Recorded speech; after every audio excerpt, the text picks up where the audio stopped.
అమితాబ్ బచ్చన్ తరచుగా బాలీవుడ్ షాహెన్‌షా అని ప్రశంసించారు.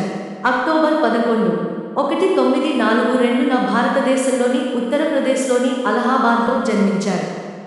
అతని తల్లిదండ్రులు ప్రఖ్యాత కవి హరివంశ్ రాయ్ బచ్చన్ మరియు తేజీ బచ్చన్. బచ్చన్ 1969లో సాత్ హిందుస్తానీతో చలనచిత్ర పరిశ్రమలోకి అడుగుపెట్టాడు.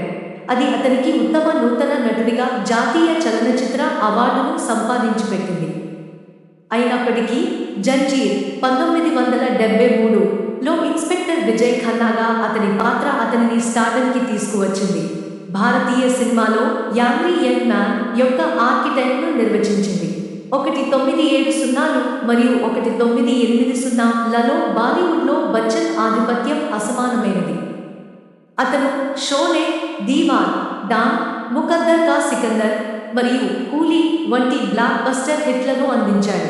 1982లో బచ్చన్ కూలీ సెట్లో తీవ్ర గాయం కావడంతో విషాదం చోటు చేసుకుంది.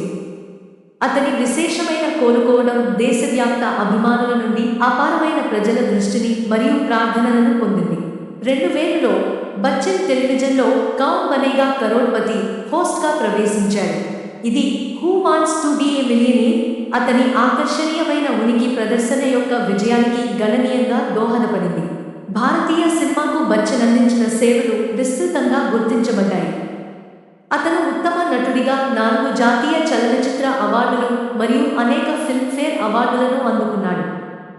అదనంగా అతను తన విశిష్ట సేవలకు పద్మశ్రీ 1984, పద్మభూషణ్ 2001 మరియు పద్మ విభూషణ్ 2015లతో సత్కరించబడ్డాడు. తన నటనా నైపుణ్యానికి మించి బచ్చన్ తన దాతృత్వ ప్రయత్నాలకు ప్రసిద్ధి చెందాడు. అతను పోలియో నిర్మూలన ప్రచారాలు మరియు గ్రామీణ అభివృద్ధి ప్రాజెక్టులతో సహా వివిధ స్వచ్ఛంద కార్యక్రమాలకు మద్దతు ఇచ్చాడు. బచ్చన్ తన 70ల వయసులో ఉన్నప్పటికీ ట్విట్టర్ మరియు ఇన్స్టాగ్రామ్ వంటి సోషల్ మీడియా ప్లాట్ఫామ్లలో చురుకుగా ఉంటాడు.